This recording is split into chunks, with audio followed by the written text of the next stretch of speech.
Welcome back to the Joe Miller Show, KON Hot Talk, 1080 AM, 95.1 FM.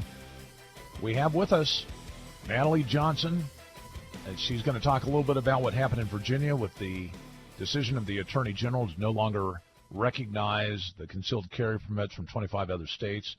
Reciprocity on hold with those states now in Virginia. But first, want to let you know this show is made possible by the McPherson Tax Defense Group. 1-800-BEAT-IRS, beatirs.com. That's B-E-A-T, IRS, serving all of your tax needs since 1978 with 2 generations of tax defense attorneys. Natalie Johnson is a news reporter for the Daily Signal. Of course, that's the online publication of the Heritage Foundation. She's also a graduate of the Heritage Foundation's Young Leaders Program and has been active there for a year, writing, has written several articles. Hopefully we'll have an opportunity to talk not just about this concealed carry issue with Virginia, but also a story that she just wrote, I think yesterday, about new drone regulations and how they may impact the private drone user. Natalie, thank you for being on the Joe Miller Show. Thank you for having me. So this Virginia thing, it actually directly impacts Alaska in the sense that we're one of the 25 states that now no longer enjoy reciprocity with Virginia. Tell our audience a little bit about what happened and its ramifications, perhaps, for the reciprocity that affects, I think, a majority of the states in the country today. Of course. Last week, Virginia's Democratic Attorney General announced that we would no longer recognize out-of-state concealed permits from 25 states, and as you said, that includes Alaska. So what that means is if someone comes into Virginia with a concealed carry that was issued in Alaska, Virginia will no longer honor that concealed carry permit. And you'd be charged with what, a misdemeanor or felony? Yeah, so you're charged with a pretty hefty crime, basically, depending on what the state's penitentiary, I guess, puts on you. But is open carry allowed in Virginia? Open carry is not allowed, so it does have to be concealed, and we do have permits. I know that Alaska, you do not have to have a permit, from what I understand, to carry. Right. In fact, actually concealed, you no longer have to have a permit to carry. There are other states like that, too, including Kansas. Right to carry expanding dramatically. But so this decision of this Attorney General is having a dramatically adverse impact on Second Amendment rights in Virginia. In other words, you basically lose your right to carry without a permit, and those out of state that used to enjoy it, they're put between a rock and a hard place. When does this go into effect? It goes into effect the 1st of February. Is there any effort in state to reverse the decision of the Attorney General? Yeah, so the state legislature is controlled by Republicans, heavily controlled too, and so this received a ton of pushback the day that it was announced. The Attorney General, the reason he did it the way that he did was that it allowed him to circumvent the legislature, so he didn't have to go through. So we will see what the legislature does and how they're going to move to try to reverse this decision. Now, is it a year-round legislature, or does it just sit during part of the year? It's part of the year. And so probably won't see any action then until they sit again, which is, I would assume, sometime after the 1st. Yes. So, I mean, I would imagine that it's not just pushback from the Republican-controlled legislature.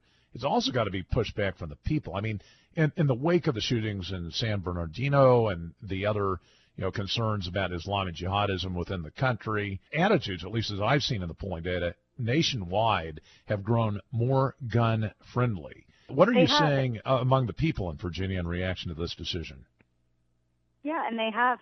The people are pretty angry about this, too. I've seen a ton of letters to the editor basically pushing back on this decision. Richmond, which is the capital of Virginia, that's a strong Republican-controlled area and center, and a lot of people there have been holding rallies trying to get this decision reversed. So, again, we'll see what happens there.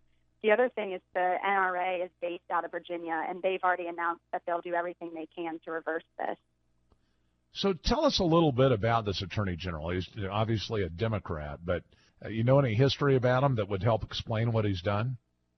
Well, he and our governor, Terry McAuliffe, who is also a Democrat, they basically ran on the platform of being very anti-gun and trying to tighten Virginia's more lax gun laws.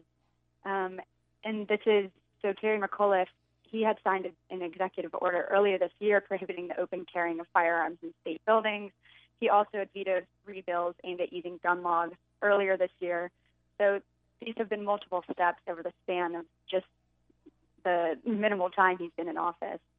And I would guess that there is some sort of excuse, some rational basis that he claims. Is it that he's saying that these other 25 states don't have adequate concealed carry classes? Or what specifically is he arguing and discontinuing reciprocity with those 25 states? What he's basically saying is that Virginia has a set of rules and regulations that prohibit certain people from getting a concealed carry permit. For example, people who were dishonorably discharged from the military can't get a concealed carry. Those with legal history of mental health treatment can't, and et cetera. And what he's saying is that these states have more lax gun laws. So it's allowing people in those states who would be disqualified in Virginia to get permits and then carry in Virginia. There are some states that retaliated against Virginia, right? Yes. So there are 6 states, actually, who have decided to cut off their reciprocity agreements with Virginia as well. And do you know what those 6 states are? Yeah, it's Florida, Louisiana, North Dakota, Pennsylvania, South Carolina, and Wyoming. I'm surprised there hadn't been more states, but of course that would just be actually giving even greater effect to this anti-gun attorney general by doing so. So any efforts underway to impeach or remove this guy from office for what he did? There aren't any that I've seen right now, but it's something that I am certainly keeping a close eye on. Again, Virginia, the legislature in general, is very heavily Republican, and so it will be interesting to see, especially prior to the next election, how this impacts the rest of that. So it just amazes me that this guy and Chair McAuliffe ever got elected. I mean, in a conservative state, largely conservative state like Virginia, I know things have shifted a little bit, but running on an anti-gun platform, getting elected, that's just extraordinary. Thank you for agreeing to stay on for yet another segment. We want to talk about the drones and the FAA's changes in regulation, how that's going to impact private drone owners. Stay with us, The Joe Miller Show. We'll be right back with Natalie Johnson of the Daily Signal.